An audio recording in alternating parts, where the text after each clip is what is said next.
Hi everyone and welcome back to my channel. Today I'm here with another knitting podcast episode. Today is episode 30 and I'm very excited to show you all of my finished objects, and then I also have one work in progress for you. So if you're new to my channel, my name is Famke and I'm a knitwear designer based in Amsterdam, and I work part-time in a fabric store. So that is all about me. Before I start off this video, I want to mention quickly what I'm wearing. So this is the Bloom Bobble sweater.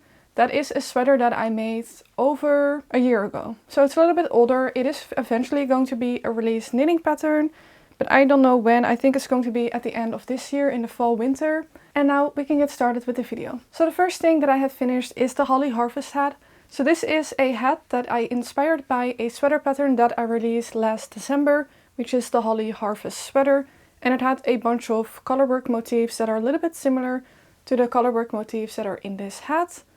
So I will insert a picture on the screen of what the sweater looked like. The sweater was knit on 4mm needles, so I did the same for the hat. And then I did 2x2 ribbing, whilst the sweater has 3x1 ribbing, but I think for a hat this just looks really nice and squishy. So this is a double folded brim. And I still need to block this, but after I've blocked it and all of the colorwork has relaxed nicely, I can finally get to wear it, because now it's a little bit on the small side and I just wanted to grow a little bit with the blocking and get those floats to really relax. I did receive some questions about when this is going to be a knitting pattern, and sadly that is also going to take a little bit, because to me this is more of a winter pattern, and if I start test knitting this and then doing the tech edit and the whole test knit still has to start, then by the time this pattern is ready it's going to be summer, and I just don't think it's a wise decision to release a colorwork hat pattern in the summer. So sadly it's going to have to wait for a little bit, but eventually it will be a pattern. And some of these colorwork motifs are directly inspired from the sweater, but for example this bigger flower here is just random, like a new addition to this hat, and I think it's very cute. So all of the yarn is dropped lima. I used the leftovers that I had from the sweater, and that is all that I have to say about this one. Then the next knit that I finished after that was my Bloom Bobble Slipover, which you can guess is inspired by the sweater that I'm currently wearing. Also, I want to quickly mention that I already filmed this podcast once before, but sadly my file was corrupted, so around halfway point of this video, the video is suddenly going to probably switch a little bit. I'm also wearing a different sweater in the next part of the video. But this little finished object is inspired by the sweater. The only difference is that this is going to be, or well, this is knit with a DK weight yarn. So this is knit with the Hobby Friends wool on 4mm needles, because this is a little slipover.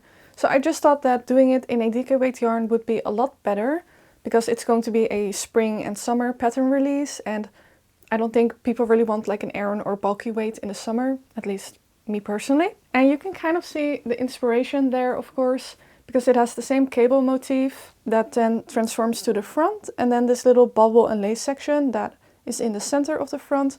But the main difference is that on the slipover, because it's completely knitted flat, I decided to do a broken rib texture on both sides, as well as on the back. So the entire back panel is this broken rib texture, which for this sweater, this is done with Andalusian stitch here on the sides, and the back is also that kind of stitch pattern, but it will be a little bit difficult to tell. Then I did keep the neckband the same, so I did a folded neckband with a picot edge, and then for the slipover I thought it would be fun to add some 1x1 ribbing on the armband as well as on the hem. And then it has these lovely I-cord ties that you tie under your armhole, and also these little picot folded edges, because usually the slipovers that I've seen have double knitting here, and I just thought this was a really fun touch to add here. So all in all, I really love this design. It's currently being test knitted, which is very exciting. Like I said, this is going to be probably a release in April, I'm aiming for.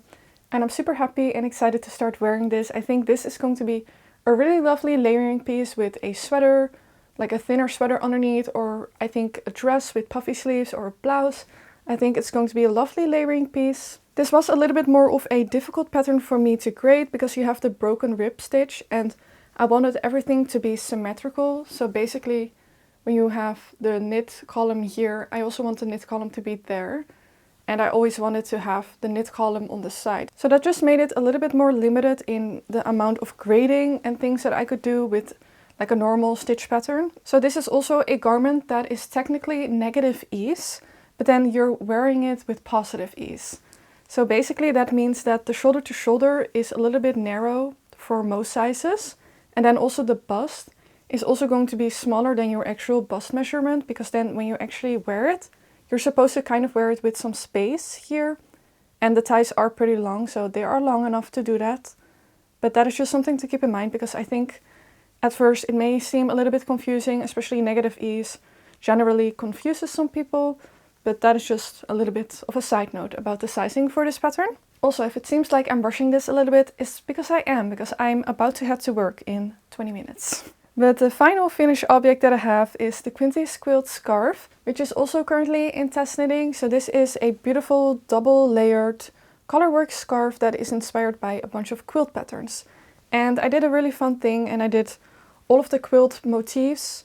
I added like actual pictures of quilts and a little bit of text about the inspiration for all of these quilt motifs, which I just think is really fun and really special to kind of bring these two crafts together. And there are 8 motifs in a pattern, so I think it's a really fun pattern because you can design it yourself and also make it to your desired measurements. So you can either choose, for example, to just repeat this one chart over and over again, or you can kind of do what I do and just switch it up between all of the charts. And then I chose 3 colors that kind of repeat itself like this and are divided by the same checkerboard.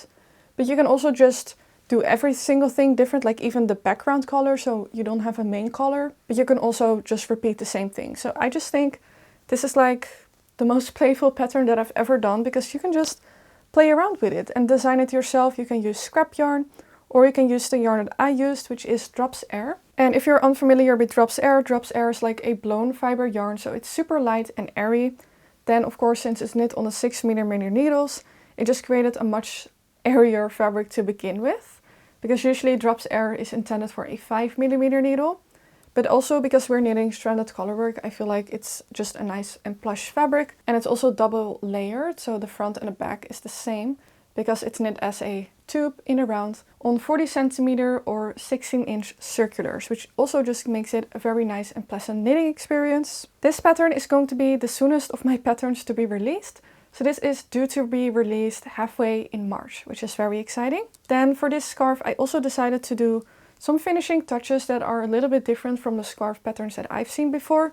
So I decided to do this little bind off edge with a crochet hook and also with the cast on edge, which just creates a very nice and flat seam, which I much prefer personally over the Judy Magic cast on, because I find it a little bit bulky.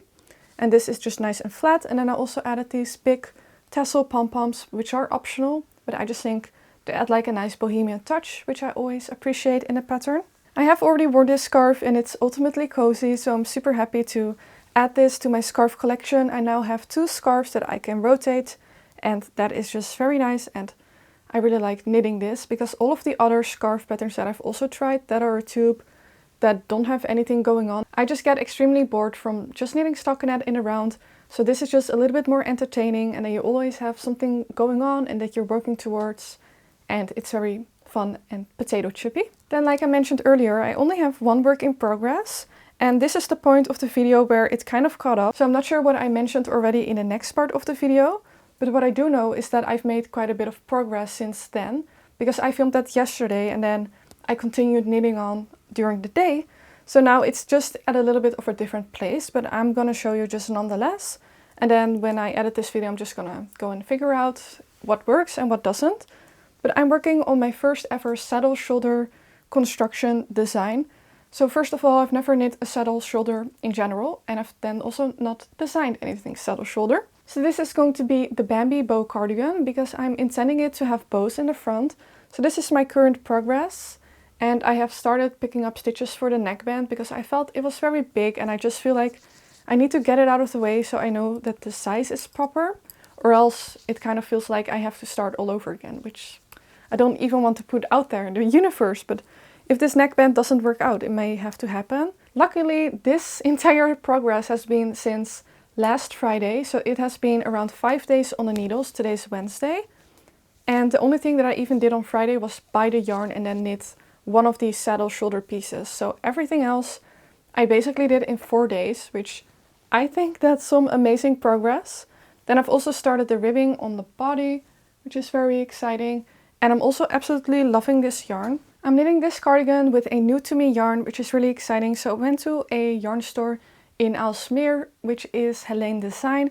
They sell Sonnes Garn and now also Knitting for Olive, but I didn't go home with one of those yarns. But I got home with yarn from Gabo Wool, which I've never tried before. So this is the Colorful Baby Brushed, which is a 100% alpaca lace weight yarn. So 50 grams will give you 200 meters, which is one of these balls. And I got it in this beautiful like sage turquoise color, which is quite different for me. So I'm very excited about just also working this in a different color than usual. And then I'm holding it together with the My Time Merino, which is a 100% non-superwash merino. And then 50 grams will give you 235 meters. And it's a very nice and like plush yarn. So usually a lace weight yarn plus a fingering weight yarn will equal kind of like a DK weight yarn on 4mm needles. I'm actually working up this cardigan on 5mm needles. And it's working up really nicely. And it's not like an opaque fabric at all. It's probably due to the alpaca, but I just feel like it's a very nice fabric. And when you just look at one layer, it's like quite opaque. And it's still very much like a nice and lightweight cardigan. So I think it will be perfect for spring, which is what this pattern is going to be, like a spring release once again. And the color also just makes it very spring proof. So I'm super excited about this and I'm curious to see where this is going to go. Of course also because this is my first time designing this type of construction. So it's a little bit more of a challenge, but definitely something that I never stay away from. I feel like because I sometimes don't know how to do something like a certain type of construction or technique, kind of figuring it out and just seeing or like developing your own way of doing and not really knowing if that's right or wrong. It's actually really nice and it really helps me to kind of be creative and figure out my own methods and preference of doing something.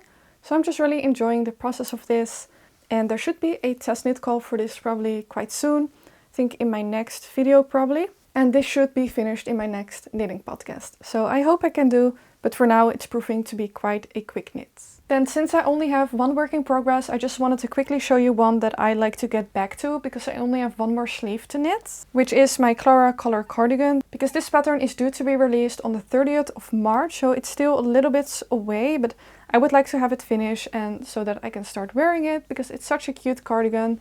So this is a really beautiful cardigan with a lace collar, knit in Drops Fiesta together with the brushed alpaca silk on 5mm needles. And this cardigan is much heavier compared to the other cardigan, even though they're both knit on 5mm needles. And I just think that's so interesting because yeah, the fabric is quite similar. This one is just a little bit thicker because the Drops Fiesta is a TK weight yarn, but it's just super fun. So I would love to pick up stitches and just get this sleeve done.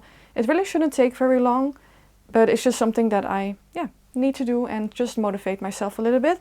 So I'm just showing you to hopefully keep myself accountable and to have this as a finished object in the next podcast, because I think by then the pattern should also be released because I do these videos around every 3 weeks. And then another work in progress that I would like to pick back up is actually a bag design that if you have been following me for longer, then you will have seen this bag before in the summer of last year, but then I kind of just put it away to wait until this year so that I could release it during the summer, because this was also going to be too late to release when I did it last year. But this bag has a super interesting construction. So this is going to be a bag that combines knitting with crochet. So it has little flower crochets in the center and then some lace next to it. So I don't know how this construction would be called, but yeah, I'm just doing something. This is the only thing that I've done so far, and I have not touched this since last year. So this is still on the same place as when I put it away, but it's going to be the front or the back, and then I need to create 2 pieces like this, and then I would like ideally to have some kind of border on the bottom of the bag to just make it a little bit more spacious. I kind of want the shape to be inspired by the Uniqlo bags that are very popular, and I do already have the granny squares crocheted for the other side. And this is also in a really fun yarn, because this is a hand-dyed yarn that was called Birthday Cake from, I think, Slisegerit. I never know how to pronounce that name, but it's a Danish yarn brand. Then I'm holding it together with Katja Capri, which is a mercerized cotton yarn. And I think in total, or like together, the fabric is super fun because it's just like speckled, but it's also a little bit shiny because of the mercerized cotton, and I just think that's very interesting. So this is one of the works in progress that I would like to give a little bit more attention. Also, I sometimes do like to work on other projects, or at least not sometimes, I always like to switch different projects. It's just that I've been knitting so monogamously to actually be able to achieve my deadlines and get things done. But I like to switch things up as well. And also, look at my little cute project bag, which I made this myself using my own pattern. Because I have a sewing pattern for a project bag like this, I still need to do a tutorial for how to create the bottom edge to be like this. But yeah, I made this, and this is the sock size, which is the smallest size, which is perfect for little accessories like this. I still want to do a shop update eventually, but I'm thinking that I'm going to do it on Instagram so that it can be a one-time thing, and then I don't have to do it on Etsy, because with taxes and everything it just gets really complicated, because I sell mostly digital files and things, so I don't want to do it on Etsy. I need to have a whole nother website if I want to start selling physical products again. So that's nice and complicated. And then the final thing that I would like to work on in these next 3 weeks is I want to start knitting a summer top, because I've been super inspired lately, and it's really interesting because I kind of had writer's block but then Knitwear designer edition. So before knitting the cardigan and casting it on, there was like a 2-week time period that I didn't have any ideas. I was feeling very frustrated because I just couldn't wrap my mind around what it was that I wanted to cast on next, and it was very frustrating. But then luckily the design came along for the cardigan. Also with my boyfriend's help, it kind of helped to just talk about it with someone that doesn't know anything about it and kind of gather ideas based on that, instead of always being inside of your own head, so if you're struggling with something similar, that could be very helpful. So luckily, after getting that out of the way, now I have inspiration again for summer tops. So one of the summer tops that I want to knit is with this really fun silk blend yarn from Scheepjes, which was kindly gifted to me for a pattern in the future. So this is the Scheepjes Secret Garden, and this is 20% silk, 20% cotton and 60% polyester, but you really don't feel the polyester in this yarn at all. And I'm not saying that it's a good or bad thing, but personally I don't really like yarns that are acrylic or polyester. So for me, I think that's a good thing, and the yarn just looks super interesting. And the top that I'm planning to make with this is kind of inspired by the bag that I just showed you, which was also why I thought it would be fun to show you, because it's going to be knit in kind of the same type of construction and have some form of lace in the front. I'm only worried a little bit about maybe if it's going to be too much, or if the lace or textures are even going to show up in this type of yarn. But then I also don't really want to do a stockinette design, because that's just not really my thing. So I don't know. Let me know what you think. If nothing works out, I might just have to knit someone else's pattern with this yarn, because I also feel bad if I don't use it, and I like it, so I want to use it. But that is something that will maybe be a work in progress in the next podcast. So those were all of the knitting things that I wanted to talk about in this video. Then I quickly wanted to just share the 2 books that I recently read, because I usually do that at the end of my knitting and sewing podcast. So the first book that I read was The King's Witches, which was my first time reading a historical fiction, and I thought it was really fun. It was definitely very different from someone that usually only reads romance or romantasy or fantasy. Those are probably the only genres that I've read so far, but I'm definitely still learning and developing my taste in books. So it was just a really fun thing to try something different. And it was mostly, of course, about witches and the witch hunt trials. And then it was loosely inspired by real historical events. And I have a really bad memory, so I kind of forgot everything else that was in the book. But I do know that I really enjoyed it and that it was just a nice and different experience. So I would recommend that book. And then I also read The Rom-Commers by Catherine Center, which was kind of like a love and hate experience for me. On one side, I think it was a really good book, but it was very grumpy sunshine. If you don't know that trope, it's kind of where, you have a very grumpy person and a very happy person. The male lead in this book was a little bit too grumpy in my opinion. It was like a borderline asshole, if that makes sense. And I think a lot of people are not going to like that, because he was just kind of mean and sometimes even disrespectful. And I think a lot of people are going to be turned off by that. So if you want to read that book and that is not your thing, then I would definitely be aware of this. But still, I thought it was a really nice book, and the romance and everything was fun. And I also think Catherine Center was a good writer, and I've heard a lot of good things about her books in general. So I definitely want to try more of her books. Honestly, I have not really read a lot since. I kind of go through these little spurts that sometimes I can read the whole day and then I can finish a book in 2 days, and then sometimes I don't touch my book for a whole week. So that's kind of how it goes right now. But I do really like to have this hobby, and it's really fun to knit and read at the same time. Then, like I mentioned earlier, I don't have any sewing finished objects, but I am testing a really fun blouse. But I've only so far printed the paper pattern and stuck all of the 60 pages together, which took a very long time. So I have not cut out the fabric and started sewing, but I'm going to be testing the Rosewind top and dress by Gold and Sky Patterns, which I have tested a pattern for her before, and she makes really good and high quality sewing patterns. So I'm very excited to get started with the blouse. It needs to be finished before next week, but sadly still you're not going to be able to see the finished object in this video, so you'll have to wait until my next knitting podcast. But I just quickly wanted to mention that I'm making that pattern because it might be released before my next knitting podcast. So if you're interested, then I would definitely give her a follow on Instagram, because like I said, she makes beautiful patterns and yeah, she deserves our support. So that was all that I had to share for this video. I really hope you enjoyed this video, and thank you all so much for subscribing. The people that watched my last knitting video, which was where I showed a bunch of things that I've knit with drops yarn, that video was very popular, which was very unexpected. So thank you all for being here. For now, I wish you all a very happy day, happy knitting, and I hope to see you next time. Bye bye!